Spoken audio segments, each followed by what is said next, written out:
Bem, e hoje o nosso assunto é a suspensão das emendas parlamentares do Congresso pelo ministro Flávio Dino por falta de transparência. Eu converso com o procurador Roberto Liviano, presidente do Instituto Não Aceito Corrupção. Liviano, boa noite, bem-vindo. Boa noite, Luciano. Um prazer, uma honra estar aqui com você. Feliz 2025 a você e a todos que nos assistem. Obrigado, o prazer é nosso. Liviano, bom, esse é um tema aí que vem se arrastando já, né, na nossa política, tem colocado mais lenha na fogueira, digamos assim, nesses embates aí dos três poderes e tal. Agora sim, as emendas elas usam recursos públicos, né? Quer dizer, em se tratando de dinheiro público, na sua avaliação, não seria natural essa cobrança de quem quer que fosse a transparência, a destinação correta desses recursos? Bom, antes de mais nada, eu acho muito importante pontuar a coragem e o espírito público por parte do ministro Flávio Dino ao atender os pedidos feitos nas ações constitucionais promovidas pela Abrage, pela Procuradoria-Geral da República e pelo PSOL. O que se pediu nessas ações? O direito à rastreabilidade, a possibilidade da sociedade fiscalizar o destino dos recursos públicos. Orçamento público é composto pelos tributos que todos nós pagamos. O direito de fiscalizar o destino deste dinheiro. Isso é absolutamente elementar. O princípio da publicidade, transparência é garantido pela Constituição. Então essas ações pedem que se garanta a rastreabilidade, a possibilidade de fiscalizar o destino deste dinheiro. Não é possível que nós tenhamos uma caixa preta, em que você não tem clareza sobre o destino desse dinheiro. Outra coisa, que não se saiba qual é a obra, qual a reforma, para onde é que vai, que isso fique vago.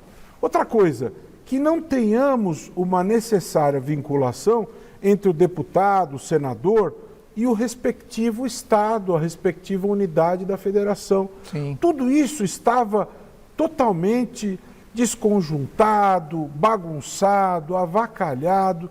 E o ministro Flávio Dino foi muito firme, corajoso e muito coerente com a ideia de prevalência do interesse público.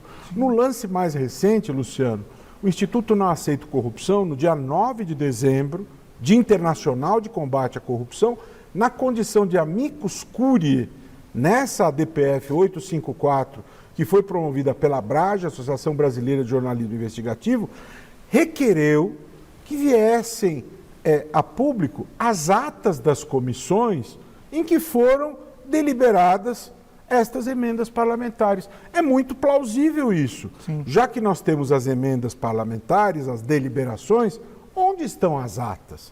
Porque as atas são justamente essas deliberações. Como que as comissões decidiram sobre as emendas? Então o Instituto pediu que venham a público estas atas. E o ministro Flávio Dino deferiu o pedido do Instituto. E é interessante quando o senhor coloca a questão das obras, né? A gente sabe que historicamente é um dinheiro usado nos redutos eleitorais, os deputados, justamente para angariar, moeda de troca mesmo, né? Exato. Moeda de troca para que eles consigam ali manter o apoio político em suas respectivas localidades. Agora, no último capítulo, dia 3, se não me engano, dia 3, o Flávio Dino suspendeu o repasse para 13 ONGs, quer dizer, foi só um exemplo aí, é só um exemplo de como é que ele está sendo firme, né, nessa posição, como você mesmo mencionou. Sim. Agora, você falou das localidades. Nós os elegemos, né? Só na Câmara são 513, eles foram eleitos pela lei da ficha limpa, quer dizer, teoricamente não pairam sobre nenhum desses 513 nenhuma acusação de corrupção, mas por outro lado, quando você não tem essa transparência, você abre brecha, né, para suspeitas justamente de possíveis cargos de corrupção, né? Mais ou menos, Luciano, mais ou menos. Veja só, nestas eleições municipais, houve um levantamento feito recente que nos mostra o seguinte: nós tivemos aí um número muito grande, da ordem de 90% dos prefeitos reeleitos, levando em conta os recebedores de recursos das emendas PIX, ou seja, quem recebeu dinheiro de emendas PIX, na ordem de 90% destes foram reeleitos. O que isso nos mostra, Luciano? Quem recebe dinheiro de emenda PIX tem uma condição muito privilegiada em relação aos outros. Isso desequilibra o jogo do poder. Sim, consegue fazer uma campanha mais robusta. Claro, porque tem a máquina na mão.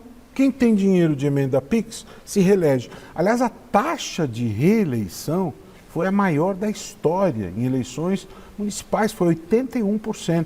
Se você levar em conta que as avaliações dos prefeitos eram pífias, salvo um caso ou outro, João Campos, em Recife, tinha uma excelente avaliação.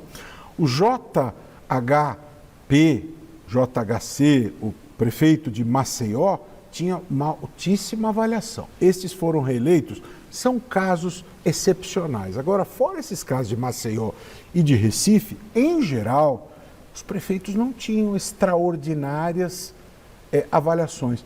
Como é que foi tanta gente reeleita? Foi reeleita por quê? Porque tinha dinheiro de emenda PIX. Sim. Foi reeleito por quê? Porque usou a máquina. Então há um desequilíbrio. Quem tem dinheiro, quem tem a máquina na mão, se reelege. Então por isso é que você vê, Luciano, que há um jogo tão forte em manter o orçamento secreto, manter esse jogo obscuro de manipulação do poder para poder manusear esses bilhões para se perpetuar no poder. Pois é, mas é justo com a população? Claro porque assim, que não. O obscurantismo já passou, a gente já passou dessa Claro fase. que não é justo, até porque, Luciano, você tem na Constituição, no artigo 37, claríssima a regra de que nós temos a publicidade. A publicidade, inclusive o Brasil é signatário do Pacto dos Governos Abertos. O Brasil se comprometeu perante o mundo a ser referência mundial em termos de transparência. Não é possível nós termos a opacidade. Nós temos que ter clareza em relação a dinheiro público. Não se pode lidar com dinheiro público da mesma maneira que se administra uma padaria, uma quitanda, um mercadinho. O estabelecimento privado, o dono do estabelecimento privado, ele administra da maneira como ele quiser. Ele é o proprietário daquilo. Agora, quando você administra dinheiro público, Luciano, existe o dever constitucional de prestar contas. Por quê? Porque aquilo é financiado por dinheiro público, tributos que todos nós pagamos. É o fruto do nosso trabalho, do nosso esforço. Então existe o dever de prestar contas disso. Agora, está claro que o Congresso não quer prestar essas contas, né? Caso contrário, já teria feito há muito tempo. Inclusive, a gente tem, já é sabido, inclusive a gente tem noticiado aqui, que os congressistas têm utilizado desse imbróglio aí com o Flávio Dino para barganhar justamente com o próprio presidente Lula, enfim, como se fosse também uma moeda de troca, troca de votações, por exemplo, enfim. Também não é mais um mau exemplo, quer dizer, utilizar um que já seria... É um péssimo exemplo, Luciano, é um péssimo exemplo. Já é uma questão as emendas, é você utilizar a questão em volta das emendas para usar isso como capital político, para mostrar quem tem mais força, enfim. É um péssimo exemplo, isso nos traz uma percepção de um modelo patrimonialista, de compadrio político que se eterniza. Esse sistema opaco que se mantém me lembra a frase célebre de Platão, em que ele nos ensinou que quando uma criança ela tem medo do escuro, é algo aceitável. Agora, o grande drama da vida é quando os homens têm medo da luz. Não é? Isso é inadmissível. Então, é absolutamente inadmissível, inaceitável que você tenha essa situação de opacidade. Não é? Como disse Norberto Bobbio, a democracia é o governo público em público. Sim. É necessário trabalhar com publicidade, clareza, cartas na mesa. Não existe democracia sem absoluta clareza, com absoluta transparência, prestação de contas, accountability. Não há democracia sem clareza, transparência, prestação de contas. Quem ingressou no campo público, prestar contas daquilo que está circulando. E como que você acha que vão ser os próximos meses, Liviano? Eu sei que é difícil prever, o ano ainda está começando, é um ano, inclusive, crucial para o próprio presidente Lula, né? Um ano pré-eleitoral. Você acha que, de alguma forma, os deputados, os senadores, os congressistas, eles vão acabar cedendo em algum momento ou em alguma medida ao divulgar para divulgar essa transparência? Nós tivemos uma evolução, porque, por força das decisões do ministro Flávio Dino, o Congresso percebeu que a situação ficou complicada e foi construído, como reação de tudo isso, foi construída a Lei 210 de 2024. A Lei Complementar 210 de 2024. Você vai me perguntar, essa lei representa algo positivo? Houve alguma melhora? Houve alguma evolução? Houve. Se você comparar o que nós tínhamos antes, diante desta lei, houve melhora. Esta lei resolve todos os problemas, ela garante rastreabilidade, ela garante transparência, ela veda todas as brechas? Não. Ela contém uma série de problemas, nós estamos debruçados sobre isso, estamos avaliando a possibilidade de questionar inconstitucionalidades desta lei. Sim. Representou uma melhora, representou um avanço, mas ainda há uma guerra entre poderes. Sim. Porque há problemas, ainda temos problemas de rastreabilidade, problemas de abusos, ainda há essas questões e ainda há essa medição de forças entre poderes. E é necessário que se tenha clareza que o que deve prevalecer é a Constituição da República. E o eleitor, a população fica de mãos atadas, a gente não tem o que fazer. Vai ter que ter outra lei da ficha limpa para exigir que eles sejam transparentes. Esse é um outro tema delicado, Luciano, pelo seguinte: a lei da ficha limpa é uma das poucas leis em vigor no Brasil que provém de um projeto de iniciativa popular. Durante 14 anos coletaram-se assinaturas e esta lei é um filtro que procura depurar os maus políticos da vida pública. Essa lei teve a sua constitucionalidade examinada pelo Supremo Tribunal Federal, foi chancelada e a punição mais importante contida nesta lei é a inelegibilidade.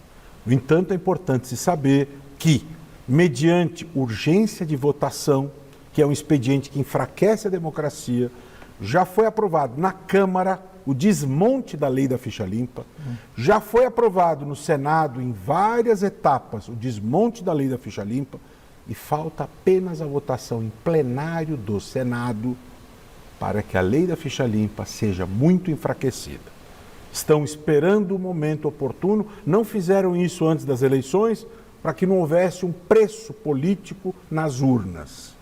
Então você veja, uma lei que foi aprovada mediante iniciativa popular, está querendo esmagar mediante urgências de votação, sem nenhuma audiência pública, sem exame por comissões, sem debate democrático. Isso é um verdadeiro absurdo.